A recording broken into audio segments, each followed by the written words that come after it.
Bore কাছে হাসা কথা কর নাই, বোর কাছে কেউ হাসা কথা কই কি কাকা কিছে কান্দন কা? আরে বাতিজারে কইস না, তো চাষিরে আমি কথা একার কইছি গোপনে, রাতের বেলা হুতি এতিরে সুন্দর মতো রোমান্টিক ভাবে কথা একার কই দিছি। কথা না ছিল যে আর কাছে হাঁস গেলাক নিয়ে আছে, এতিরে সুন্দর মতো কইলাম গোপন ভাবে। এতি তো হাইছে সুযোগ, এতির বাইরের কথা কই, বাইরে বলে বিদেশ দিব। এতি আর তো গেলাক নিয়ে লই গেছে, বাইরে বিদেশ দিব কই, আর বলে মান সম্মান আছে, ইয়েলে টিয়ে দেন লাগবো। আচ্ছা যাক গেছে স্কিনার দি, এটি 3 মাস আরে বোনের বিয়ে, ছোট বোনের বিয়ে, ছোট বোনের বিয়ের কথা কই আতে আরো 1 লাখ নিছে।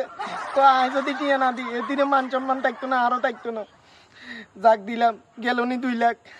আচ্ছা যাক মাস 3 করে আবার আর হরে অসুস্থ হয়ে গেছে, অসুস্থ হয়ে গেছে আর ইয়ানে কো আরো 1 লাখ দেন লাগবো, গেলনি আর 3 লাখ। এতে আর এই কথা কই কে কম মান সম্মান যাইব, কই কই এটি আর 3 লাখ নিয়ে শেষ দিয়ে লাগছে। আরে আল্লাহ কাকা আন্দোলন কে বুঝে দিতে পারি শুনবেন নি? আন্দোলন উত্তরা ব্যাংকে যান, চাষির নামে 6 লাখ টাকা কিস্তি লন। আচ্ছা 6 লাখ টাকা কিস্তি লইলে 3 লাখ টাকা আন্দা লাভ হইব। 3 লাখ টাকা দিয়ে চাষির লাতি মেরে বাড়িতে বার করে দিন। হাসানি বাতিজা 6 লাখ টাকা লইলে কাগান ছাই যাই উত্তরা ব্যাংকে, ওকে কিস্তি লইলে।